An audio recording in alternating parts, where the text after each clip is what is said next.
Fierce fighting between rival generals rages on there despite the latest truce extension. The United Nations has appealed for funding, saying aid organizations were facing a funding gap of $1.5 billion. So far, about 15% of what it appealed for has been funded.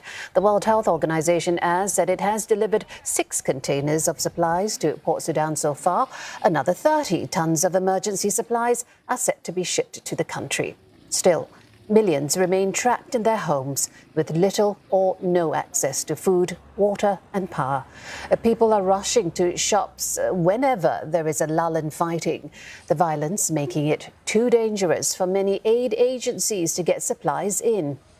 Smoke could be seen rising above the Khartoum skyline this morning. Sudan's warring generals have agreed to send representatives for negotiations, potentially in Saudi Arabia. The top UN official in the country says if the talks come together, they would first focus on establishing a stable and reliable ceasefire.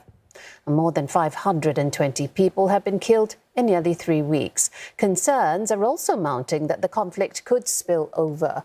More than 100,000 people have fled into neighbouring countries, including Chad and Egypt.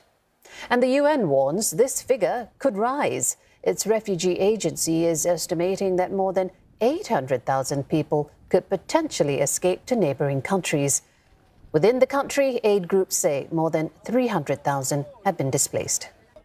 The number of displaced people through the last 2 weeks exceeds, as a result of conflict, exceeds all conflict-related displacements reported in Sudan in 2022.